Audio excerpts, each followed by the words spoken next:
लियो Tolstoy की एक बहुत प्रसिद्ध कहानी है। कहते हैं कि पुराने रूस में 3 फकीर बहुत प्रसिद्ध हो गए। वे इतने प्रसिद्ध हो गए कि वहाँ का जो सबसे बड़ा पादरी था उसे उन तीनों फकीरों से बड़ी ईर्ष्या होने लगी, क्योंकि धीरे धीरे लोगों ने चर्च में आना ही बंद कर दिया था। चर्च से लोगों की भीड़ बिल्कुल गायब सी हो गई थी। अब सभी लोगों ने उन 3 फकीरों के पास ही जाना शुरू कर दिया था। वहाँ का प्रधान पादरी सोचता कि ये तीनों कौन हैं जो मेरे रहते संत बन गए, क्योंकि ईसाईयत में एक प्रथा है कि जब तक चर्च किसी को मान्यता न दे दे तब तक वो संत नहीं बन सकता।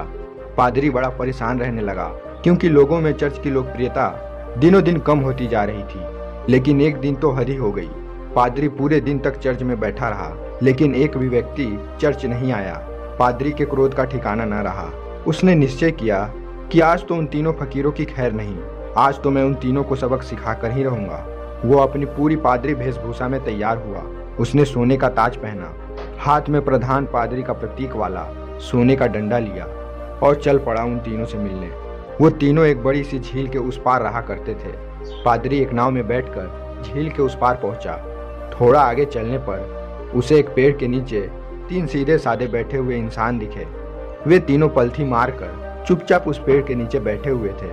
पादरी ने उनके पास जाकर कहा, क्या तुम तीनों ही वो प्रसिद्ध संत हो जिनके कारण लोगों ने मेरे चर्च में आना बंद कर दिया है?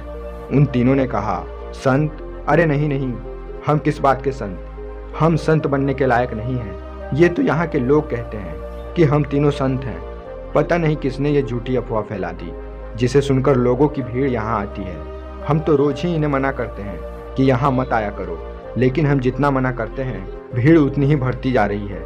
हम इस भीड़ से परेशान हो चुके हैं। ये भीड़ भाड़ हमें रुचती नहीं। हम तो एकांत में ही रहना चाहते हैं। अच्छा हुआ आप आ गए। अब आप ही बचाइए हमें इस भीड़ से। यह सुन वो पादरी तो खुशी से फूला न समाया। सोचने लगा, ये तो बड़े ही भोले लोग निकले। खटिया कड़ी कर दूंगा इन तीनों की। आज तो इन तीनों को लाइन में लगा कर ही जाऊंगा। पादरी ने उन तीनों संतों से पूछा, लेकिन तुम तीनों करते क्या हो? उन्होंने कहा, कुछ नहीं, बस इस पेड़ के नीचे बैठकर ईश्वर की प्रार्थना करते हैं।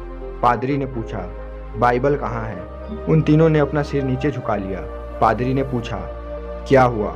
उन्होंने कहा, अब क्या बताएं आपसे, हम तीनों ही अनपढ़ हैं, हमें पढ़ना नहीं आता। बाइबल रखकर भी क्या करेंगे? यह सुनकर तो वो पादरी और भी खुश हुआ। सोचने लगा, अनपढ़ हैं फिर भी इतने सारे लोगों को बेवकूफ़ बना रखा है। आज तो मैं इनकी मटिया मेट कर डालूंगा, पूरे शहर के सामने इनकी बेइज्जती करूंगा। पादरी ने पूछा, फिर तुम लोग प्रार्थना कैसे करते हो? चर्च की प्रार्थना तो तुम्हें याद होगी ना? यह सुन उन तीनों ने फिर से अपना सिर नीचे झुका लिया। पादरी ने पूछा, अब क्या हुआ? तुम तीनों ने फिर से अपना सिर नीचे क्यों झुका लिया? उन्होंने कहा, क्या बताएं, बड़ी लज्जा आ रही है आपसे बताने में कि हमें प्रार्थना भी नहीं आती। पादरी ने आश्चर्य से कहा, क्या तुम्हें प्रार्थना भी नहीं आती? उन तीनों ने ना में अपना सिर हिला दिया। पादरी ने कहा, फिर तुम तीनों प्रार्थना करते कैसे हो? उन्होंने कहा, आपकी चर्च की प्रार्थना तो बड़ी लंबी चौड़ी है, हम अनपढ़ गवारों को याद ही न हो पाई, और फिर गलत पढ़ने का कोई मतलब भी नहीं है। इसलिए बहुत सोचने के बाद, बहुत गणित लगाने के बाद हमने अपनी खुद की एक प्रार्थना बना ली। यह सुन पादरी जोर से चिल्लाया, क्या तुमने अपनी खुद की प्रार्थना बना ली? प्रार्थना तो सर्वमान्य होती है, शास्त्रों में लिखी होती है, हजारों हजारों साल पुरानी होती है। जीसस को तो प्रार्थना खुद परमात्मा ने ही सिखाई थी, लेकिन तुम लोगों ने अपनी खुद की प्रार्थना बना ली। उन्होंने कहा, हमसे बहुत बड़ी गलती हो गई, हमें माफ़ करें, हम अनपढ़ गंवार इंसान, हमें कुछ नहीं पता। अब आप हमें जो प्रार्थना सिखाएंगे हम वही प्रार्थना आज से करेंगे। हम आपके पैर पड़ते हैं, हमसे बहुत बड़ी गलती हो गई, हमें क्षमा करें और आप हमें अपनी वाली प्रार्थना सिखाएं। लेकिन पादरी के मन में भी जिज्ञासा जागी कि देखूं तो इन्होंने कौन सी प्रार्थना बनाई है। पादरी ने कहा, पहले तुम लोग मुझे अपनी प्रार्थना सुनाओ। उन्होंने कहा, नहीं महाराज, हम अनपढ़ों की प्रार्थना का कोई मतलब नहीं, आप हमें और शर्मिंदा ना करें और हमें अपनी वाली प्रार्थना सिखाएं। लेकिन पादरी नहीं माना, इसलिए पादरी के बार बार कहने पर आखिर में वो अपनी प्रार्थना सुनाने के लिए राजी हो गए। उन तीनों संतों ने कहा, हम तीनों ने बहुत सोचा, बहुत विचार किया, लेकिन हम तीनों को कोई प्रार्थना न सूझी। फिर हमें याद आया कि ईसाईयत में तो भगवान के 3 रूपों को माना गया है, इसीलिए हमने इसी पर अपनी प्रार्थना बना दी। अगर आप हमारी प्रार्थना सुनेंगे तो हम पर हंसेंगे। इसके बाद वे तीनों चुप हो गए। पादरी ने कहा, अरे बताओ। उन्होंने कहा, भगवान के 3 रूप हैं, इसलिए हमने प्रार्थना बना दी कि हम भी 3, तुम भी 3, हम पर कृपा करो। यह सुनते ही वह गंभीर पादरी भी हंस पड़ा। बोला, जिंदगी में मैंने बहुत प्रार्थना ही सुनी, पर ऐसी प्रार्थना कभी न सुनी। वह मन ही मन सोचने लगा, बड़े बेवकूफ़ लोग हैं, आज तो इनकी अक्ल ठिकाने लगा करके ही जाऊंगा। इन तीनों को मेरे पास चर्च में आना ही पड़ेगा। उन तीनों ने कहा, आप हमारी छोड़िए, आप अपनी प्रार्थना हमें सिखाइए, हम आज से वही करेंगे।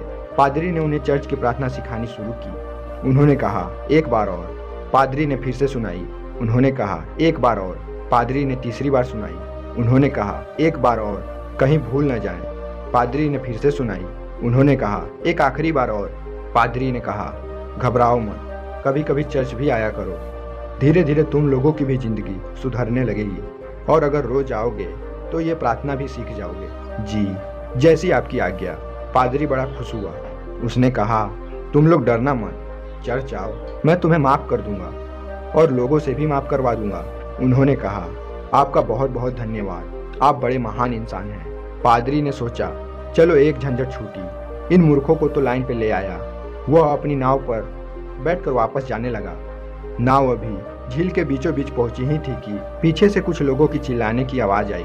पादरी और माझी ने पीछे मुड़कर देखा तो उनकी आंखें फटी की फटी रह गई। वे तीनों पादरी को पुकारते हुए झील के पानी पर दौड़ते हुए चले आ रहे थे। वे तीनों पानी पर ऐसे दौड़ रहे थे मानो कोई जमीन पे दौड़ रहा हो।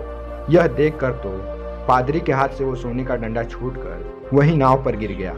यह चमत्कार तो आज तक केवल जीसस ने ही करके दिखाया था। वे तीनों भागते हुए नाव के किनारे आकर खड़े हो गए और पादरी से कहने लगे, आप वो प्रार्थना हमें एक बार और सुना दे, हम उसे भूल रहे हैं। वो कहता है ऐसे शुरू होती है, ये कहता है ऐसे शुरू होती है, मैं कहता हूँ ऐसे शुरू होती है। हम तीनों में बहस शुरू हो चुकी है। अब हम बहस करें या प्रार्थना करें, इसलिए आप हमें वो प्रार्थना फिर से सिखा दें। पादरी ने तो झुककर उनके पैर ही पकड़ लिए और कहने लगा, अब तक जो भी बताया है, जो कुछ भी कहा है, सब कुछ भूल जाओ। तुम्हारी प्रार्थना जीती और मेरी हारी। तुम्हारी प्रार्थना ही श्रेष्ठ है। श्रेष्ठ है क्योंकि वो सुन ली गई है, और सच तो ये है कि मैं भी अब से तुम्हारी वाली ही प्रार्थना करूँगा। मुझसे बहुत बड़ी भूल हो गई कि मैंने तुम्हारी प्रार्थना को कम समझा, बल्कि कमी तो मेरी श्रद्धा और ईश्वर के प्रति विश्वास में थी, कमजोर तो मेरी प्रार्थना थी। इसलिए आप लोग मुझे क्षमा करें, बड़ा उपकार होगा। वे तीनों फकीर बोलते रहे कि आप एक बार अपनी वाली प्रार्थना हमें एक बार और सुना दें, लेकिन वह पादरी चुपचाप अपना सिर नीचे झुकाए वहां से चला गया। लियो टोल्स्टॉय की ये कहानी हमें सिखाती है कि हमारे द्वारा की गई प्रार्थना जरूरी नहीं कि शास्त्रों से ही ली गई हो, या फिर वो बहुत अधिक प्राचीन होनी चाहिए। अगर हमारी प्रार्थना सच्ची है और हमें उस पर पूरा विश्वास है, वो हमारे अंतर हृदय से की गई हो, तो वो प्रार्थना परमात्मा के द्वारा जरूर सुनी जाएगी, फिर चाहे वो 2 शब्दों की साधारण सी ही प्रार्थना क्यों न हो। दूसरी चीज जो हमें इस कहानी से सीखने को मिलती है वो है हर स्थिति में अहंकार से रहित होना। दोस्तों, अगर उन 3 संतों ने उस पादरी के सामने अहंकार दिखा दिया होता तो वो पादरी उनसे कभी सीख प्राप्त नहीं कर पाते। इसीलिए हमें हम सबको हर समय में विनम्र रहने की ही कोशिश करनी चाहिए। बहुत लोगों की आदत होती है, वे कड़े शब्दों में जवाब तो दे देते हैं, लेकिन जब करने की बारी आती है तो वो पीछे हट जाते हैं।